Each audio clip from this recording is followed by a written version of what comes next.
ان الحمد لله نحمده ونستعينه ونستغفره ونعوذ بالله من شرور انفسنا ومن سيئات اعمالنا من يهده الله فلا مضل له ومن يضلل فلا هادي له واشهد ان لا اله الا الله وحده لا شريك له واشهد ان محمدا عبده ورسوله اما بعد فان خير الحديث كتاب الله وخير الهدي هدي محمد صلى الله عليه واله وسلم وشر الامور محدثاتها وكل محدثة بدعة وكل بدعة ضلالة وكل ضلالة في النار. اعوذ باللہ السمیع العلیم من الشیطان الرجیم من ہمزہ ونفخہ ونفثہ بسم اللہ الرحمن الرحیم رب اشرح لی صدری ویسر لی امری واحلل عقدۃ من لسانی یفقہوا قولی. بسم اللہ الرحمن الرحیم ان اللہ وملائکتہ یصلون علی النبی یا ایہا الذین آمنوا صلوا علیہ وسلموا تسلیما. اللہم صل علی محمد وعلی آل محمد کما صلیت علی ابراہیم وعلی آل ابراہیم انک حمید مجید. اللہم بارک علی محمد وعلی آل محمد کما بارکت علی ابراہیم وعلی آل ابراہیم انک حمید مجید. اللہم ربنا آتنا فی الدنیا حسنہ وفی الآخرۃ حسنۃ وقنا عذاب النار. ربنا آتنا من لدنک رحمہ وہیئ لنا من امرنا رشدا. حسبنا اللہ ونعم الوکیل. یا حی یا قیوم برحمتک استغیث ولا حول ولا قوة الا باللہ العلی العظیم. آمین. الحمدللہ آج 4 اگست 2024 کو سنڈے کے دن ہماری یہ قرآن کلاس نمبر 188 کی اسٹوڈیو ریکارڈنگ ہونے جا رہی ہے. آج انشاءاللہ تعالی ہم سورہ بنی اسرائیل سے سٹارٹ لیں گے. پارہ نمبر 15 کا آغاز بھی ہو رہا ہے اسی سورت سے. سورہ بنی اسرائیل قرآن حکیم میں سورت نمبر 17 ہے. مکی سورت ہے اور اس سورت کے 2 نام ہیں. ایک سورہ بنی اسرائیل جو حضرت یعقوب علیہ السلام کی اولاد سے ریلیٹڈ، کیونکہ حضرت یعقوب علیہ السلام کا لقب تھا اسرائیل، اللہ کا بندہ. یہ اسرائیل کی جو سٹیٹ ہے اس وقت، جو اس وقت مسلمانوں کی سب سے بڑی دشمن ہے، یہ بھی حضرت یعقوب علیہ السلام کی نسبت سے انہوں نے رکھا ہے، کیونکہ اولاد تو وہ انہی کے ہیں. تو اس سورت کا نام ہے بنی اسرائیل، یعنی اسرائیل کی اولاد. حضرت یعقوب علیہ السلام کے 12 بیٹے تھے جو بنو اسرائیل کہلائے، اور انہی کے وہ 12 قبیلے تھے. دوسرا اس سورت کا نام ہے سورۃ الاسراء. الاسراء والمعراج یہ اللہ کے محبوب صلی اللہ علیہ وآلہ وسلم کا معجزہ ہے. الاسراء عربی زبان میں کہتے ہیں رات کے وقت جو سفر اختیار کیا جاتا ہے. عرب ملکوں میں جو آپ کو قرآن ملتے ہیں ان میں اس سورت کا نام سورۃ الاسراء لکھا ہوا ہوتا ہے. ہمارے یہاں عجم میں سورہ بنی اسرائیل، یہ دونوں الفاظ سورت کے اندر موجود ہیں. قرآن حکیم کی جو سورتوں کے نام ہیں یہ بھی رسول اللہ صلی اللہ علیہ وآلہ وسلم کے بتانے پر رکھے گئے ہیں اور ان کو وحی کے ذریعے بتایا گیا. جس طرح قرآن نازل ہوا سورتوں کے نام بھی بتائے گئے، اور جو مشہور نام ان سورتوں کے ہیں وہ انہی سورتوں کے اندر موجود ہیں. بنی اسرائیل کا لفظ بھی آئے گا اس سورت میں، الاسراء کا لفظ شروع میں آ جائے گا. قرآن حکیم کی اور بھی کئی صورتیں ہیں جن کے ایک سے زیادہ نام ہیں. سورہ حامیم السجدہ، سب کانٹیننٹ میں اسے ہم سورہ حامیم السجدہ کہتے ہیں. ایک اور سورت ہے اسے سورہ الف لام میم السجدہ، لیکن اسے صرف سورہ سجدہ کہا جاتا ہے. حامیم السجدہ جو ہے وہ سورت نمبر 41 ہے. اس کا دوسرا نام ہے سورہ فصلت، کتاب فصلت آیاتہ، یہ نام بھی اس کے اندر موجود ہے. عرب ملکوں میں آپ کو اس سورت کا نام سورہ فصلت ملے گا. یہاں ہم اجمیوں کے ہاں یہ چیز زیادہ مشہور ہوگی. اس کے علاوہ ایک اور سورت ہے سورت الغافر. ہمارے یہاں پہ سب کانٹیننٹ کے جو قرآن ہے اس میں آپ کو اس کا نام سورہ المؤمن ملے گا. عرب ملکوں میں وہ سورہ غافر کے نام سے. یہ دونوں الفاظ اس میں موجود ہیں. بنی اسرائیل کا ایک مؤمن تھا جس کا خطبہ اللہ تعالیٰ نے نقل کیا ہے فرعون کے درباریوں کے اندر، فرعون کی غیر موجودگی میں. اس کی وجہ سے اس سورت کا نام سورہ المؤمن ہے. اس کے علاوہ بھی اور کئی صورتیں ہیں. سورت الفاتحہ کے تو کتنے نام ہیں.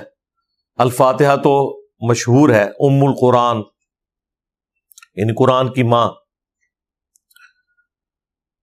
تو یہ جو صورتوں کے نام ہوتے ہیں یہ نبی صلی اللہ علیہ وآلہ وسلم نے تعلیم فرمائے ہوئے ہیں.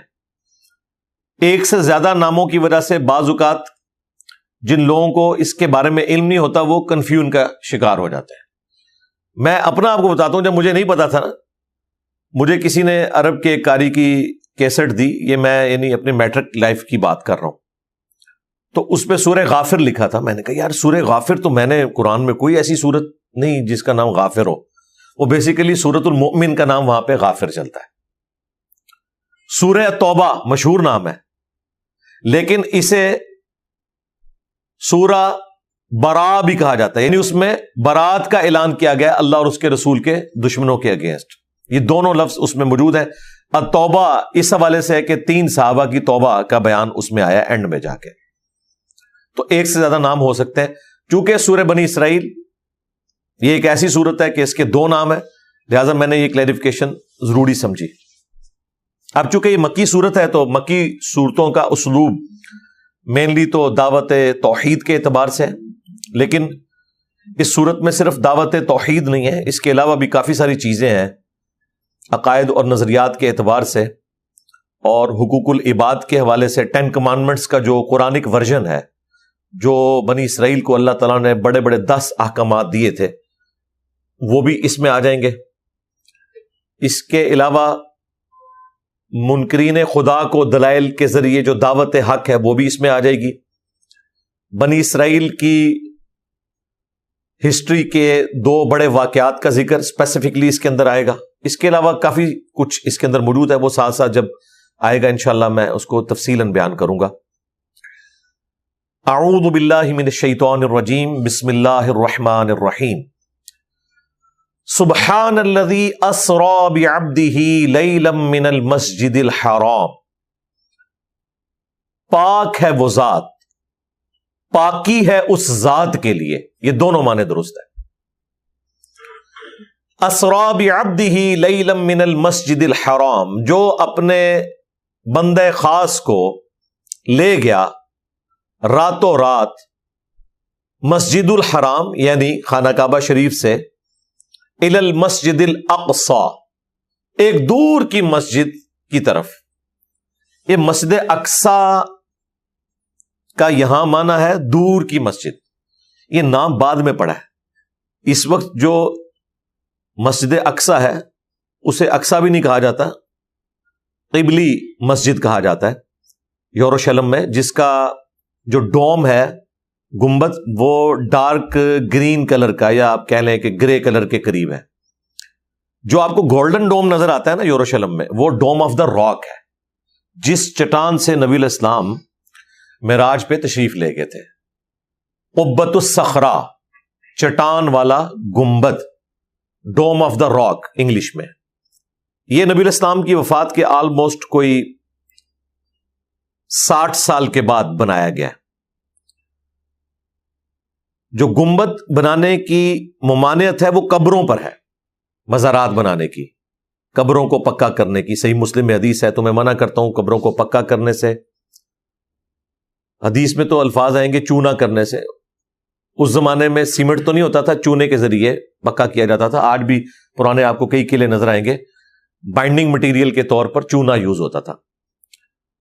قبروں کو پکا کرنے سے، ان پر عمارت بنانے سے اور ان پر بیٹھنے سے، فزیکلی بیٹھنا بھی توہین ہے، ویسے اس پہ مجاور بن کے بیٹھنا بھی، یہ بھی نبی الاسلام نے منع فرما دیا۔ لیکن اس چٹان کے اوپر جہاں سے نبی الاسلام معراج پر تشریف لے گئے تھے، یادگار کے طور پر اتنا بڑا گنبد بنایا گیا جو گنبد خضرا سے بھی بڑا ہے۔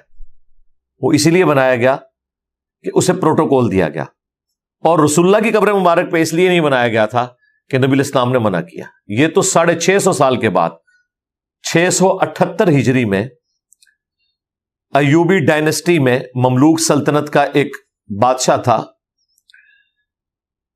الملک المنصور قلاوون، اس نے یہ لکڑی کا گنبد رکھا تھا۔ اس کی پوری ہسٹری میں نے کئی ویڈیوز میں بیان کی ہے، آج وہ ٹاپک نہیں ہے۔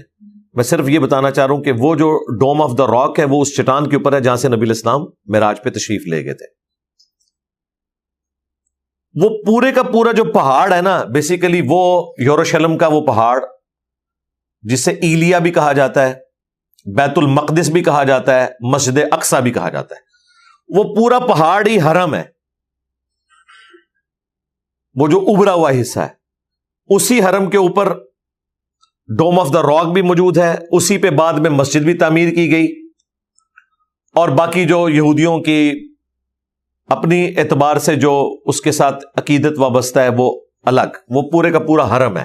مسلمانوں کے جو 3 حرم ہیں ان میں آتا ہے، جو بخاری مسلم میں حدیث ہے کہ نبی الاسلام نے فرمایا کہ اونٹوں کے کجاوے بت کسو سوائے 3 مساجد کے، بیت اللہ شریف نمبر 1، نمبر 2 مسجد نبوی شریف، نمبر 3 مسجد اقصی۔ بیت المقدس اس وقت اسے اقصی کہا جاتا تھا، یعنی دور کی مسجد، اس کا نام نہیں تھا اقصی۔ ایون آج بھی کسی مسجد کا نام اقصی نہیں، وہ ہم بول دیتے ہیں، اسے قبلی ماسک کہا جاتا ہے۔ بخاری مسلم میں ایک اور حدیث ہے، نبی الاسلام سے پوچھا گیا سب سے پہلے کون سی مسجد بنائے گی، تو نبی الاسلام نے فرمایا کہ بیت اللہ شریف۔ پوچھا گیا اس کے بعد، تو فرمایا مسجد اقصی، مسجد ایلیا یروشلم میں جو، یعنی وہ حرم۔ اور پھر نبی الاسلام سے پوچھا گیا کہ ان کے درمیان فرق کتنا ہے، تو آپ نے فرمایا 40 سال کا فرق ہے۔ سورہ ال عمران میں بھی آیا نا کہ پہلا گھر جو لوگوں کے لیے مقرر کیا گیا وہ ہے جو بکہ میں ہے۔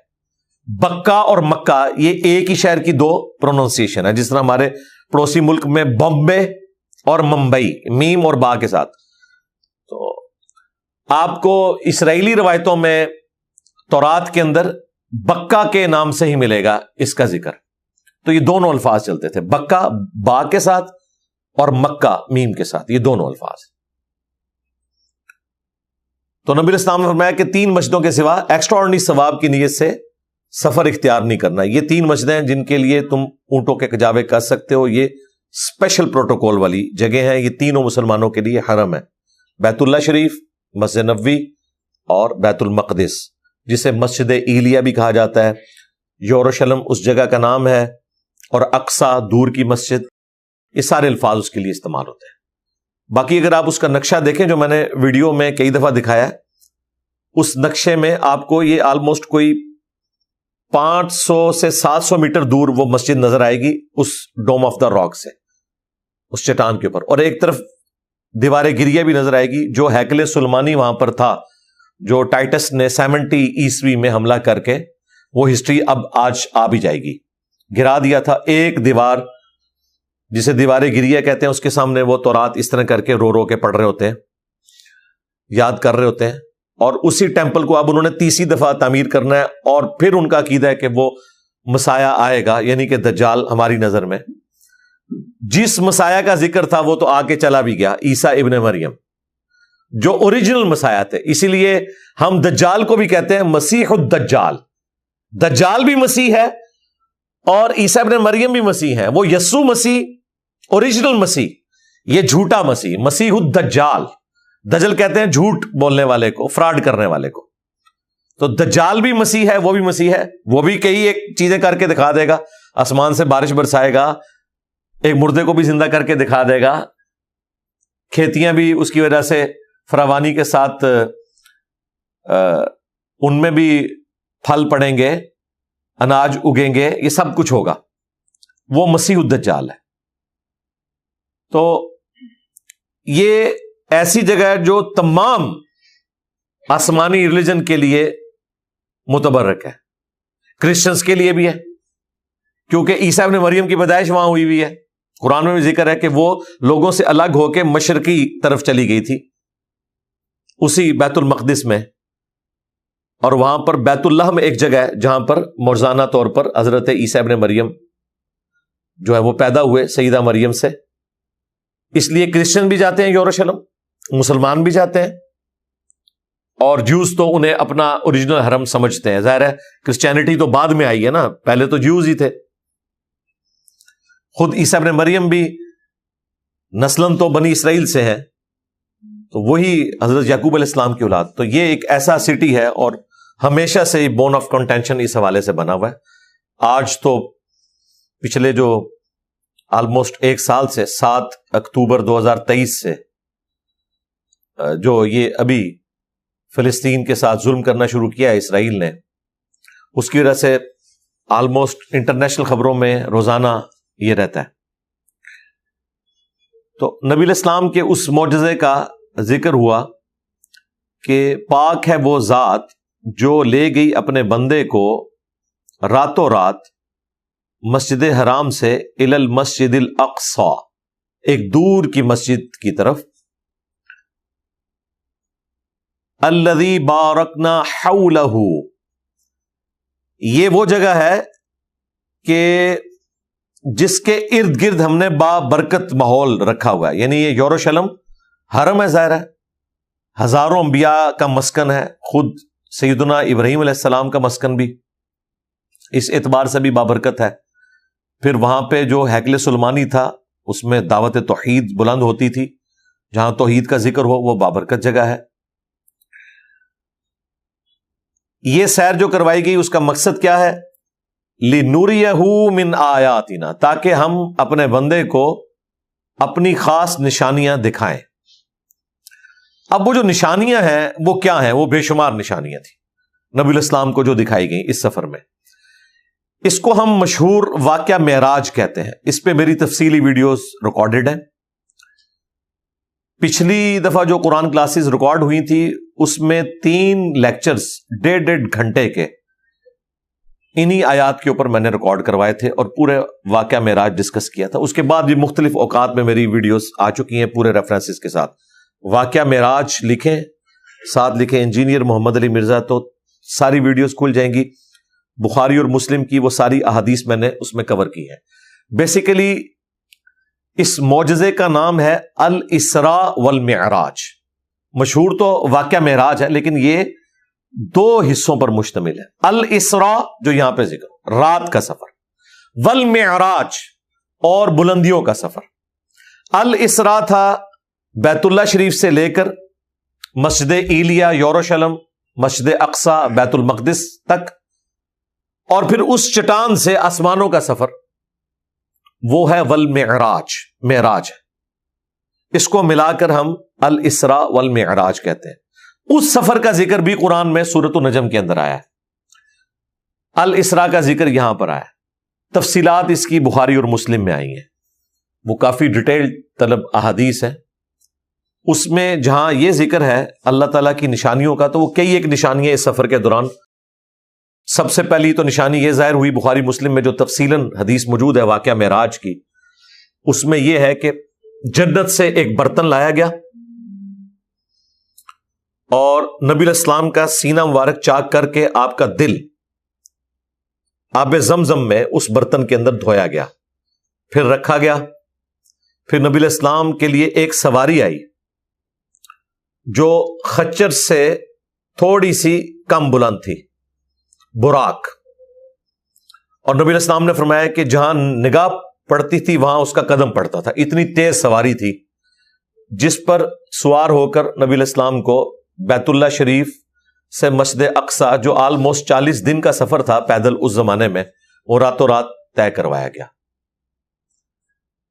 پھر صحیح مسلم میں آتا ہے کہ نبی علیہ السلام کو وہاں پر حضرت جبرائیل علیہ السلام نے کہا کہ آپ امامت فرمائیں، جہاں پر تمام انبیاء جمع کیے گئے تھے۔ یہ برزخی معاملہ تھا، یہ فزیکلی کوئی ایسا معاملہ نہیں کہ جس کو لوگ آبزرو کر سکیں، اور نہ ہم یہ کہتے ہیں کہ یہ واقعہ کوئی خواب میں ہوا ہے، یہ ہوا بیداری میں ہے، لیکن اس کا موڈ برزخی تھا، کوئی اور آبزرو نہیں کر سکتا، ورنہ 1,00,000 سے زیادہ بندہ کسی شہر میں جمع ہو تو وہاں تو شور مچ جائے گا، وہ کسی کو پتا بھی نہیں چلا۔ بیت المقدس میں نبی علیہ السلام نے امامت کی، وہیں پہ نبی علیہ السلام کی ملاقات کروائی گئی مختلف انبیاء سے۔ مسلم شریف میں کافی تفصیل ہے، بخاری شریف میں موجود ہے، فرشتوں سے ملاقات ہوئی۔ اور اس سفر کے دوران سنن نسائی میں تفصیلاً حدیث موجود ہے، دلائل النبوہ امام بیہقی کی کتاب میں بھی، المعجم الکبیر طبرانی میں بھی، کہ نبی علیہ السلام کو جب یہاں سے لے جایا گیا تو راستے میں آپ کو مدینہ شریف میں پڑاؤ کروایا گیا، وہاں نبی علیہ السلام نے 2 نفل پڑھے، اور پھر حضرت جبرائیل نے بتایا کہ یہ طیبہ ہے، عنقریب آپ کا مسکن بننے والا ہے۔ واقعہ معراج نبی علیہ السلام کے مکی دور کے بالکل اینڈ پہ ہوا ہے، کیونکہ نمازوں کا تحفہ اسی میں آیا، اور مدینہ شریف میں 5 نمازوں کا شیڈیول آیا، مکہ شریف میں تو صرف رات کی قیام اللیل تھی۔ یہ بالکل اینڈ پہ واقعہ ہوا ہے۔ تاریخ یہ جو مشہور ہے 27 رجب، یہ کوئی ثابت نہیں ہے۔ پھر اس کے بعد نبی علیہ السلام کو اسی حدیث میں آتا ہے کہ کوہ طور دکھایا گیا، جہاں اللہ تعالیٰ کی موسیٰ علیہ السلام کے ساتھ ملاقات ہوئی تھی، جیسا کہ اس کی شان کے لائق ہے، اور گفتگو ہوئی تھی۔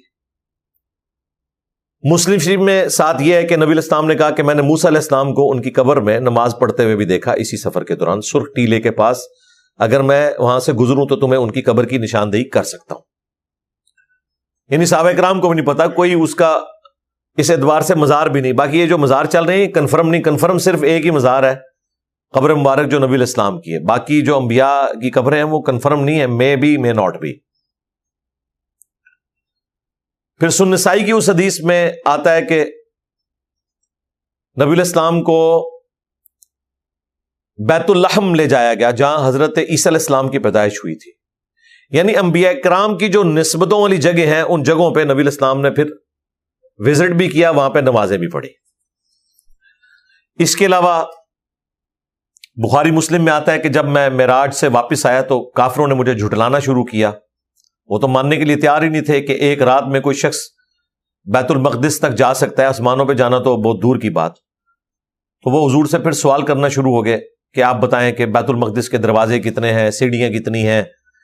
جو شخص ایک بار گیا ہو زندگی میں، وہ بھی رات کے وقت، اس نے اس قسم کا تو کوئی ڈیٹا نوٹ نہیں کیا ہوتا۔ تو بخاری مسلم کے الفاظ ہیں، نبی علیہ السلام نے فرمایا کہ میں اتنا پریشان ہوا کہ اعلان نبوت کے بعد کبھی بھی اتنا پریشان نہیں ہوا تھا کہ یہ مجھ سے سوال پوچھ رہے تھے اور مجھے ان کے جوابات نہیں آتے تھے۔ میں حتیم کعبہ میں کھڑا ہوا، اللہ تعالیٰ نے پورا یروشلم اٹھا کے میری نگاہوں کے سامنے کر دیا، وہ جو جو مجھ سے پوچھتے جاتے تھے میں بتاتا جاتا تھا۔ نبی علیہ السلام کو دجال بھی دکھایا گیا اس سفر میں، عیسیٰ ابن مریم بھی دکھائے گئے، حضرت ابراہیم علیہ السلام بھی۔ پھر آسمانوں پر، ہر آسمان کے اوپر مختلف انبیاء سے ملاقاتیں ہوئیں، اور الٹیمیٹلی 7ویں آسمان کے اوپر حضرت ابراہیم علیہ السلام سے ملاقات ہوئی۔ اور اس کے بعد نبی علیہ السلام کو سدرۃ المنتہا، جو انتہا ہے مخلوق کے لیے، وہاں تک لے جایا گیا۔ آپ نے فرمایا کہ میں نے قلم کے چلنے کی آواز بھی سنی، اور وہیں پر اللہ تعالیٰ سے ملاقات ہوئی، جیسا کہ اس کی شان کے لائق ہے۔ دیدار والا معاملہ اس میں نہیں تھا، وہ انشاءاللہ الٹیمیٹلی ہوگا، کیونکہ اگر نبی علیہ السلام کو دیدار معراج میں ہو جاتا، یہ ایک واحد غیبی چیز تھی جو باقی تھی، وہ بھی نبی علیہ السلام سے اٹھ جاتی، وہ اللہ تعالیٰ نے انعام آخرت میں رکھا ہے۔ البتہ خواب میں نبی علیہ السلام کو دیدار ہوا، جامع ترمذی میں حدیث موجود ہے، مسند احمد میں۔ شب معراج صرف ملاقات ہوئی، اس میں 5 نمازیں فرض ہوئی، پہلے 50 ہوئیں، پھر موسیٰ علیہ السلام نے سفارش کی، وہ کم ہوتے ہوتے نبی علیہ السلام واپس جاتے تھے، وہ 5 رہ گئی، 1 مہینے کے روزے، اور 3 تحفے صحیح مسلم میں آیا کہ ملے۔ نمبر 1 5 نمازوں کا تحفہ، نمبر 2 سورۃ البقرہ کی آخری 2 آیات، اور نمبر 3 آپ کا جو بھی امتی شرک نہیں کرے گا اسے at the end of the day معاف کر دیا جائے گا اپنے گناہوں کا عذاب بھگتنے کے بعد۔ اس کے علاوہ بھی واقعہ معراج سے متعلق کافی ساری چیزیں ہیں۔ نبی علیہ السلام کو جہنمیوں کا عذاب دکھایا گیا، جنتیوں کا جنت میں پہنچنا دکھایا گیا۔ یہ آپ علیہ السلام کو مستقبل کا وقت پہلے ہی دکھا دیا گیا۔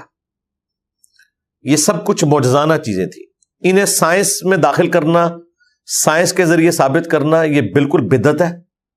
اگر کوئی معجزہ سائنٹیفکلی ثابت ہو جائے تو وہ معجزہ ہی نہیں رہے گا۔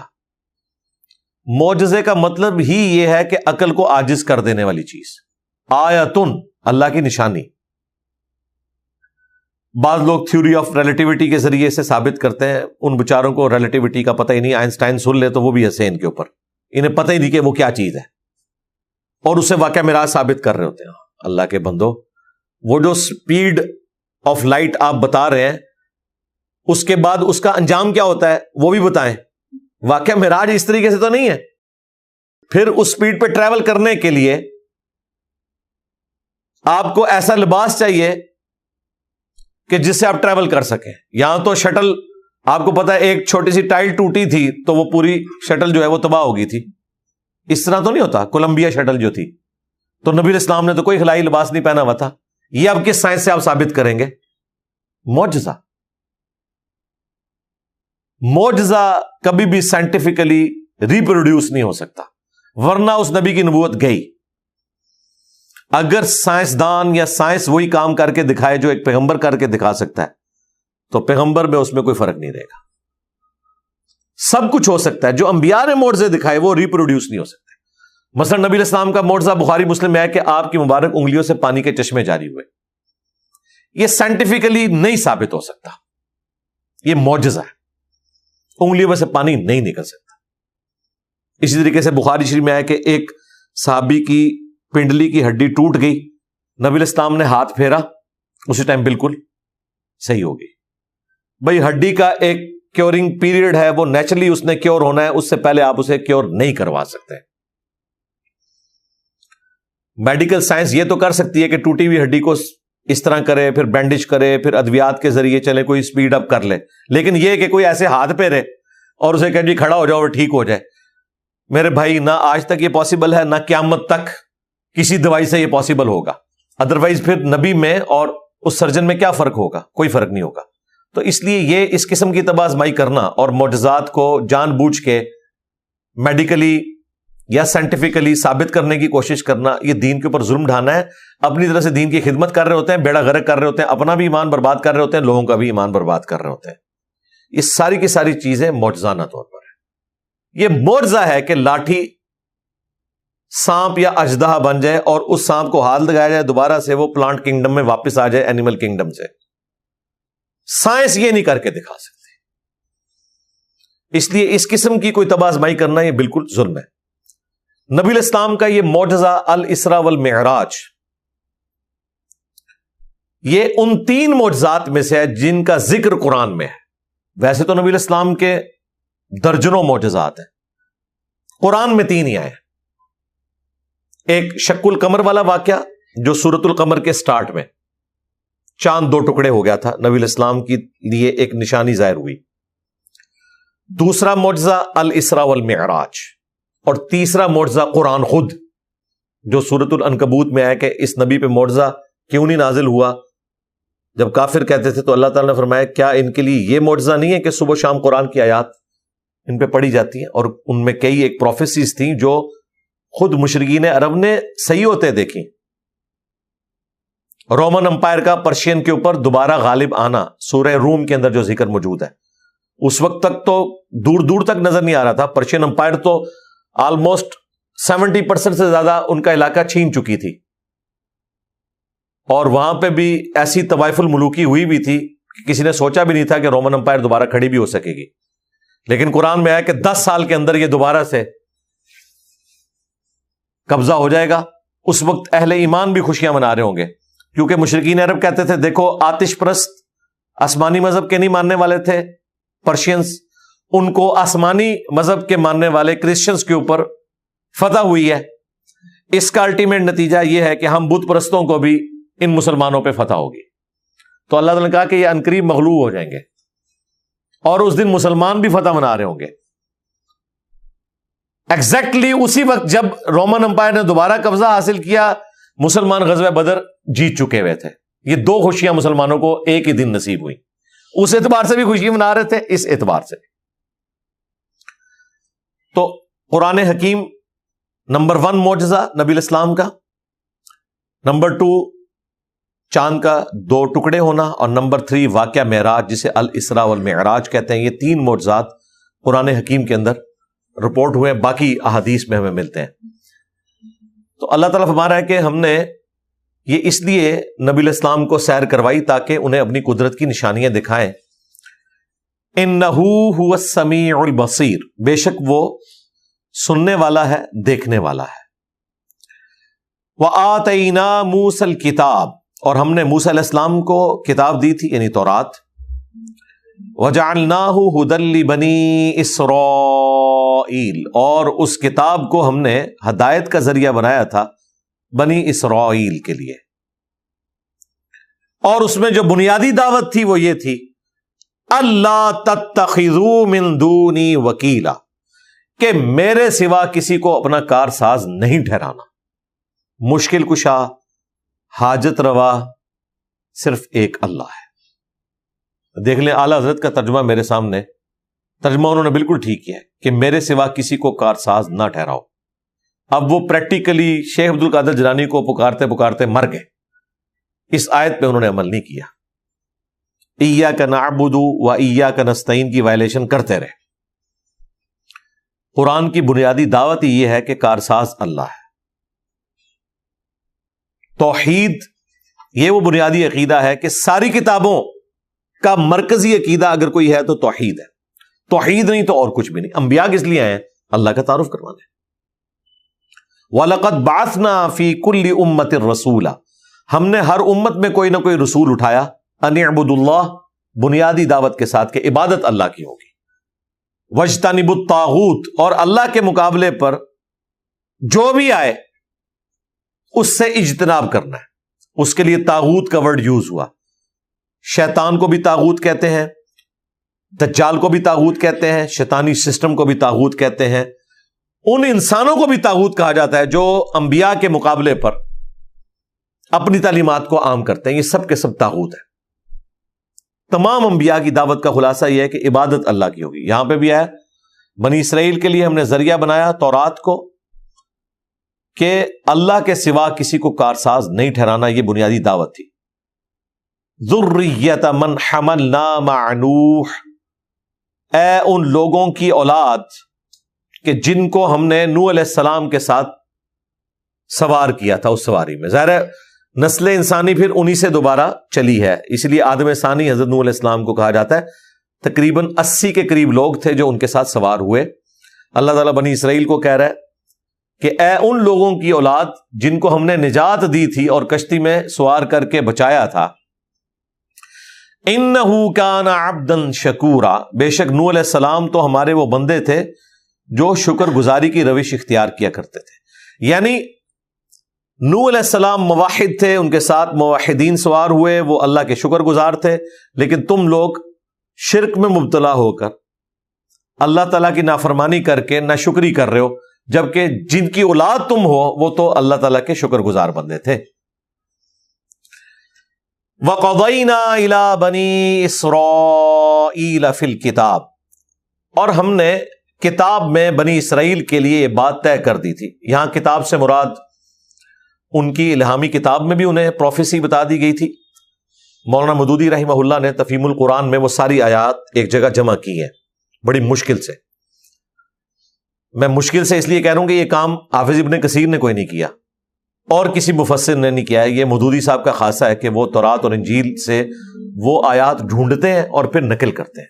اس اعتبار سے اس ماڈرن دور میں جیوز اور کرسچنز کو اگر کوئی تفسیر آپ قرآن کی پیش کر سکتے ہیں تو وہ صرف تفہیم القرآن ہے. باقیوں کو توفیق نہیں ملی یا ان کی کمپیٹنسی نہیں تھی کہ وہ ان آیات کو تلاش کرتے ہیں. انہوں نے وہ ساری جمع کی. تو الکتاب سے مراد ان کی کتابیں بھی، اور اس سے مراد لوح محفوظ بھی، جس میں اللہ تعالیٰ نے ان کے لیے ایک آزمائش طے کر دی تھی.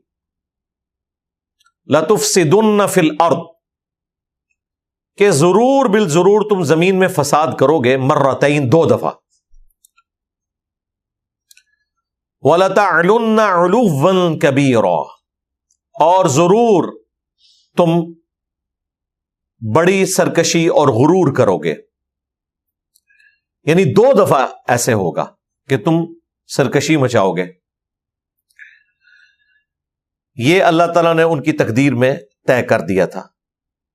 اس میں ایک چیز امپلائڈ تھی کہ 2 دفعہ عروج ملے گا، کیونکہ سرکشی آتی اس وقت ہے جب انسان عروج پہ ہوتا ہے. غریب آدمی کے لیے 2 وقت کی روٹی بھی مشکل ہوتی ہے. یعنی 2 عروج تمہیں ملیں گے، اور پھر اس کے بعد 2 عذاب کے کوڑے تم پر آئیں گے. اب ان کا ذکر آ رہا ہے، یہ جو بنی اسرائیل کی ہسٹری ہے.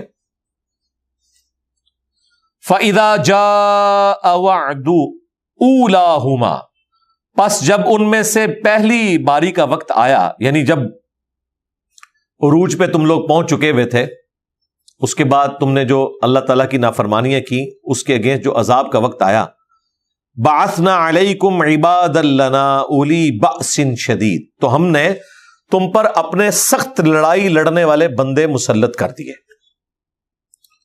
فَجَاسُوا خِلَالَ الدِّيَارِ، تو وہ شہروں میں داخل ہو گئے، تلاش کرنا شروع ہو گئے تمہیں.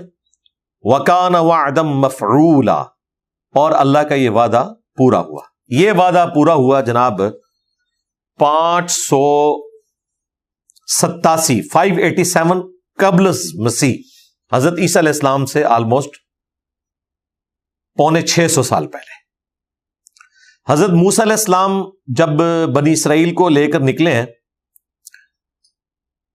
یہ آلموسٹ عیسیٰ علیہ السلام سے 1400 سال پہلے کی بات ہے، اور نبی علیہ السلام سے آلموسٹ 2000 سال پہلے کی بات. اور آپ کو پتا ہے کہ وہ آ تو رہے تھے یروشلم کی طرف، جو حضرت ابراہیم علیہ السلام کا مسکن تھا. وہ تو ایک حادثاتی طور پہ اللہ تعالیٰ نے ایک ڈیسٹنی مقرر کی تھی. یوسف علیہ السلام چونکہ پہنچ گئے تھے مصر میں، پھر بنی اسرائیل وہاں آباد ہوئی، وہاں پہ انہیں حکومتی لیول پہ غلبہ بھی مل گیا. پھر وہاں پہ ایک نیشنل موومنٹ غالب ہوئی، انہوں نے بنی اسرائیل کو شکست دے کے انہیں غلام بنا لیا. پھر غلامی کا دور ان کا چلتا رہا، لیکن انہیں یہ امید تھی کہ ایک ہادی اور منجی آئے گا جو ہمیں نجات دے گا. موسیٰ علیہ السلام کی شکل میں وہ بندہ آیا، اللہ تعالیٰ نے ان کے ذریعے بنی اسرائیل کو نجات دی، فرعونی ڈبوئے گئے. پھر موسیٰ علیہ السلام 6 لاکھ کے لشکر کو، جو 50 ہزار کے آلموسٹ 12 قبیلے تھے، جو بنی اسرائیل کے 12 قبائل تھے، وہ لے کر نکلے. فرعون ان کے تعاقب میں آیا اور وہ ایک سمندری جھیل میں غرق کر دیا گیا. یہ دریائے نیل کو کراس نہیں کر رہے تھے، میڈیٹرینین سی کو جو نہر سوئز ملاتی ہے آج کی ڈیٹ میں بحر احمر کے ساتھ، یعنی ریڈ سی کے ساتھ. وہ جو پتلی سی آپ کو ایک نظر آ رہی ہے سعودی عرب کے نقشے کے لیفٹ سائڈ کے اوپر، جس کے کارنر کے اوپر یمن بھی ہے، وہ ریڈ سی ہے. اس کو ملاتی ہے اوپر میڈیٹرینین سی کے ساتھ نہر سوئز، جو مصر میں سے گزرتی ہے. وہ پہلے نہر سوئز نہیں ہوتی تھی، یہ تو گوروں نے اس چیز کو آبزرو کیا اور انہوں نے وہ نہر سوئز نکالی. ادروائز ہزاروں کلومیٹر کا سفر کر کے پورے افریقہ سے گھوم کے تجارتی قافلے ایشیا کی طرف آتے تھے. یہ آلموسٹ آپ سمجھ لیں 14-15 ہزار کلومیٹر کا فرق پڑ گیا. دنیا میں ریولوشن آ گئی نہر سوئز کے بننے سے. اس کو بنے ہوئے بمشکل 150 سال ہوئے ہیں. تو نہر سوئز بیسیکلی جس راستے پہ بنائی گئی ہے نا، وہاں پہ سمندری جھیلیں ہوا کرتی تھی چھوٹی چھوٹی. ان جھیلوں کو جوڑ کے ایک نہر پکی بنا دی گئی، یعنی پہلے جھیل، پھر خشکی، پھر جھیل، لیکن ظاہر اسے کراس تو کرنا پڑتا تھا. انہی میں سے کسی ایک جھیل کو حضرت موسیٰ علیہ السلام نے کراس کیا تھا. انہی میں ہی کوئی ایسی ایک جھیل تھی جہاں اصحاب سبت والا واقعہ بھی پیش آیا، مچھلیوں کا شکار والا. دریائے نیل تو مصر کے اندر ہے، یہ سمندری جھیل وہ کراس کر رہے تھے. ظاہر بہت بڑی جھیل تھی، اس میں آسا مارا، اللہ تعالیٰ نے راستہ نکالا، اور وہاں پر فرعونی بھی اتنی ان کے دماغ مارا گیا کہ اس وقت کلمہ پڑھ لیتے، مسلمان ہو جاتے کہ یہ اتنا بڑا معجزہ ایک پیغمبر کے ہاتھ پہ ظاہر، وہ بھی نہیں، الٹی بیوقوفی کی کہ اسی راستے پہ چلنے شروع ہو گئے۔ وہاں سے بنی اسرائیل تو دوسرے کنارے سے نکل گئے، یہ سینٹر میں تھے دونوں طرف، پھر اللہ تعالیٰ نے سمندر کو ملا دیا، جو قرآن میں ہے کہ پہاڑ کے برابر موجیں تھیں، مل گئی، تباہ و برباد ہو گئے۔ آخری وقت پہ اس نے پھر کہا کہ میں بنو اسرائیل اور موسیٰ اور ہارون کے رب پر ایمان لایا، لیکن اللہ تعالیٰ نے فرمایا کہ اب تو کوئی موقع ہی نہیں ہے۔ تو حضرت موسیٰ علیہ السلام لے کر نکلے، اس کے بعد پھر ظاہر اللہ تعالیٰ نے دنیا کو اسباب کے ساتھ جوڑا ہوا ہے۔ یہ لوگ ہلے ہوئے تھے جنتی خوراکوں کے، ریگستان میں ہر وقت ایک بہت بڑا بادل ان کے اوپر سایہ کرتا تھا، اس لیے انہوں نے سروائیو کیا۔ جنتی خوراکیں، من اور سلوا، رات کے وقت شبنم پڑتی تھی، وہ میٹھی بندیاں بن جاتی تھیں، اسے من کہا جاتا تھا۔ سلوا ایک خاص قسم کا پرندہ آتا تھا، اور وہ جھنڈ کے جھنڈ آتے تھے، وہ آرام سے انہیں پکڑتے تھے تو کھاتے تھے۔ پھر انہوں نے کہا ہم تو اگتا چکے ہیں، ہم نے تو اب کوئی زمین کی چیزیں جو ہیں کھانی ہے، گندم کھانی ہے، مسور کی دال، اسی طریقے سے پیاز، اور یہ ساری چیزیں، ظاہر ہے وہ تو چسکے والی چیزیں ہیں۔ تو اللہ تعالیٰ اگر یہ ہے تو پھر اس کے لیے محنت کرنی پڑے گی، یہ آپ کو جنت سے نہیں ملے گا۔ اور محنت کے لیے ریگستان میں تو ظاہر ہے یہ محنت کرنے سے کچھ نہیں ہونا، اس کے لیے پھر تمہیں یروشلم کو فتح کرنا ہوگا، کافروں سے نجات دلانی ہوگی۔ وہاں کی سرزمین بڑی زرخیز ہے، تو وہاں جا کے تم کھیتی باڑی کر لینا، اور اس کے لیے پھر جہاد اور قتال کرنا پڑے گا۔ وہ انہوں نے سیدھا انکار کر دیا، انہوں نے کہا موسیٰ اور ان کا رب جا کے لڑے، ہم تو بھائی جنتی خوراکوں کے ہلے میں، تو ہم تو کوئی محنت نہیں کر سکتے، سیدھی سی بات ہے۔ اس کا اینڈ رزلٹ یہ نکلا کہ موسیٰ علیہ السلام نے ان کے لیے بد دعا کر دی، دعائے ضرر قرآن میں رپورٹ ہوئی ہے کہ ان کے اور میرے درمیان تفریق ڈال دے۔ سب سے پہلے تو حضرت ہارون علیہ السلام فوت ہوئے، پھر موسیٰ علیہ السلام بھی فوت ہو گئے، وہ وہیں ریگستان میں دفن ہو گئے، کوئی مزار نہیں ان کا بنا۔ ان کے خلیفہ بنے جوشوا ابن نون۔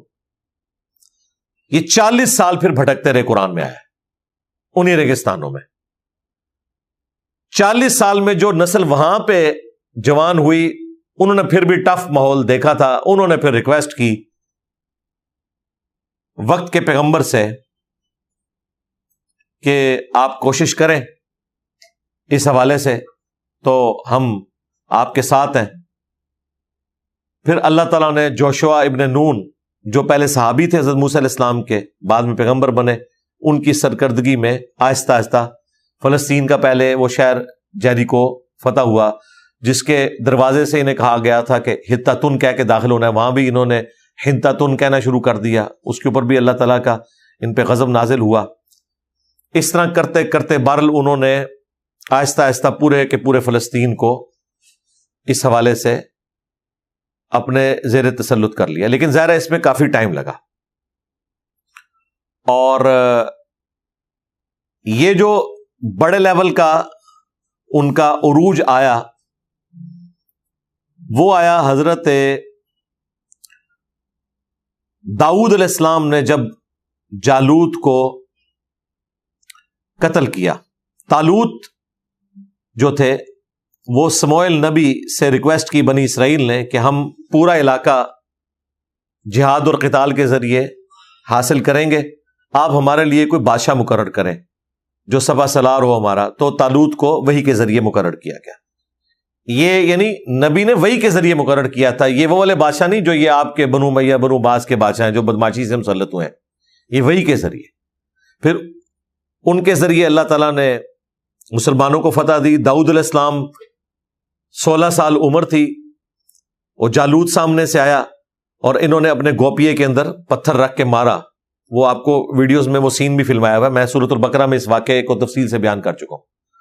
بہرحال وہ قتل ہو گیا۔ پھر طالوت علیہ السلام نے اپنی بیٹی کا نکاح کیا حضرت داؤد علیہ السلام سے، جو گڈریا تھے، عام سے انسان تھے۔ حضرت طالوت علیہ السلام تو 20 سال تک بادشاہ رہے، پھر 40 سال حضرت داؤد علیہ السلام، اس کے بعد پھر 40 سال ان کے بیٹے حضرت سلیمان علیہ السلام۔ یہ 100 سال پھر مسلمانوں کی ایک سمجھ لیں حکومت، ظاہر اس وقت تو مسلمان ہی تھے، بنی اسرائیل۔ تو یہ پہلا عروج انہوں نے دیکھا جس میں ہیکل سلیمانی بھی تعمیر ہوا. لیکن وہی وقت گزرنے کے ساتھ ساتھ جب انہوں نے انبیاء کی تعلیمات کو پس پش ڈالا، ایک دن میں تو گراوٹ نہیں آتی. کرتے کرتے عیاشی میں جب یہ پھنس گئے تو پھر اللہ تعالیٰ کی طرف سے ان پہ عذاب کا پہلا کوڑا آیا، جو اللہ تعالیٰ نے یہاں ذکر کیا ہے کہ ہم نے سخت لڑائی لڑنے والے بندے تم پر مسلط کیے جو تمہارے ان شہروں میں گھس کے، اور اللہ کا وہ وعدہ پورا ہوا. وہ وعدہ پورا یہ ہوا کہ نیبوکیڈ نظر جو بخت نصر نمرود جو عراق کا تھا، اس نے حملہ کیا اور اس نے تباہ و برباد کر دیا یروشلم کو. 6 لاکھ یہودیوں کو، جو کہ مسلمان ہی تھے ظاہر ہے اس وقت، بنی اسرائیل، ایک دن میں قتل کیا. اور اتنے ہی لوگوں کو وہ قیدی بنا کے ساتھ لے گیا. بزدلی پھر ایسی طاری ہوئی کہ 6 لاکھ کے 6 لاکھ قیدی بن کے، اور یہ آلموسٹ 150 سال تک انہوں نے قید کاٹی ہے. اس دوران ان کے بچے پیدا ہوئے، فوت ہو گئے، اور انبیاء کا سلسلہ بھی جاری رہا بیچ میں. وہ بھی غلامی کی زندگی میں ہی آتے تھے. اور ایک شخصیت ایسی تھی حضرت عزیر علیہ السلام، جن کو اللہ تعالیٰ نے 100 سال کے لیے سلا دیا تھا، جو سورۃ البقرہ میں. پھر اللہ تعالیٰ نے 100 سال کے بعد انہیں اٹھایا. انہوں نے اپنے حافظے سے دوبارہ سے تورات مرتب کی اور لوگوں کو دعوت توبہ دی. اور پھر اسی دوران اللہ تعالیٰ کی طرف سے یہ کرنا ہوا کہ جو ایران کا بادشاہ تھا ذوالقرنین کیخورس، جس کا ذکر سورۃ الکہف میں ہے، وہ نیک بادشاہ تھا، مواحد تھا. اس نے عراق پر حملہ کیا اور عراق پہ اس نے قبضہ کر لیا، اور انعام کے طور پر اس نے بنی اسرائیل کو آزاد کیا اور کہا کہ آپ جاؤ، اب وہاں جا کے اپنا دوبارہ سے ہیکل سلیمانی تعمیر کرو، جو تباہ و برباد کر دیا تھا نمرود نے. نمرود بیسیکلی عراق کے بادشاہ جو بھی ہوتے تھے وہ نمرود کہلاتے تھے، جس طرح مصر کے بادشاہ فرعون کہلاتے تھے، حبشہ کے بادشاہ نجاشی کہلاتے تھے. یہ ایک لقب تھا، اس لیے آپ دیکھتے ہیں نا فرعون 1 2 3 اس طریقے سے چلتے ہیں. وہ فرعون بیسیکلی ایک لقب تھا. تو وہ نمرود کو شکست دی اور بنی اسرائیل آزاد ہوئے. یہ خوشی خوشی دوبارہ آئے، اور پھر انہوں نے دوبارہ سے ہیکل سلیمانی جو تباہ و برباد ہوا تھا دوبارہ سے تعمیر کیا. پھر انہوں نے محنت کی، اور حضرت سلیمان علیہ السلام سے بھی بڑی ان کی سلطنت دوبارہ سے قائم ہو گئی. اور یہ ان کا وہ عروج آ گیا، دوسرا عروج. پہلا عروج حضرت طالوت، داود اور سلیمان علیہ السلام، اور زوال آیا نیبوکڈ نظر کے ذریعے. اب دوسرا عروج جب ان کا ہوا حضرت عزیر علیہ السلام کی دعوت توبہ سے، اور اللہ تعالیٰ نے معجزانہ طور پہ حالات فیوریبل کیے، اس کا ذکر یہاں پہ آ رہا ہے جو دوسرا عروج ہے. ثم رددنا لکم الکرۃ علیہم، اس کے بعد پھر ہم نے تمہاری باری ان پر لوٹا دی، یعنی تمہیں پھر فتح دی. وَأَمْدَدْنَاكُمْ بِأَمْوَالٍ وَبَنِينَ، اور ہم نے تمہاری مدد کی مال کے ذریعے اور بیٹوں کے ذریعے. ظاہر مین پاور ہو تو پھر ہی آپ جنگ لڑ سکتے ہیں نا. وَجَعَلْنَاكُمْ أَكْثَرَ نَفِيرًا، اور تمہاری جو تعداد ہے اس کو بہت زیادہ بڑھا دیا. ان احسنتم احسنتم لانفسکم، اگر تم کوئی بھلائی کی روش اختیار کرو گے تو اپنی ہی جانوں کے لیے کرو گے، اللہ کے اوپر کوئی احسان نہیں. وَإِنْ أَسَأْتُمْ فَلَهَا، اور اگر کوئی برائی کی روش اختیار کرو گے تو اس کا وبال بھی تمہارے اوپر ہوگا. یہ ایک یونیورسل ٹروتھ ہے بنی اسرائیل کے لیے بھی، ہمارے لیے بھی. اب یہ دوسرا جو ان کا عروج آیا تو ظاہر ہے اس عروج کو بھی زوال آنا تھا، جو سٹارٹ میں اللہ نے فرمایا کہ 2 دفعہ سرکشی کرو گے. اب یہ دوبارہ انہوں نے سرکشی کی. وہی وقت گزرنے کے ساتھ عیاشی بدماشی شروع ہو گئی اور الٹیمیٹلی محکوم ہو گئے. ہماری امت کے ساتھ بھی یہی کچھ ہوا ہے، وہ میں اینڈ پہ اس کے ساتھ جوڑ کے آپ کو بتاؤں گا. سیم ریپلیکا ہوا ہے اس امت میں بھی. فَإِذَا جَاءَ وَعْدُ الْآخِرَةِ، جب دوسرے وعدے کا وقت آیا، یعنی دوسری عروج جو ان کو ملا تھا دوسرا، اس کے بعد جو ان کے اوپر اللہ کی طرف سے عذاب کا کوڑا آیا، اس کا جب وعدے کا وقت آیا، لِيَسُوءُ وُجُوهَكُمْ، تاکہ دشمن تمہارے چہروں کو بگاڑ دے. وَلِيَدْخُلُوا الْمَسْجِدَ، اور وہ مسجد میں داخل ہو جائیں، كَمَا دَخَلُوهُ أَوَّلَ مَرَّةٍ، جیسا کہ پہلی دفعہ داخل ہوئے تھے.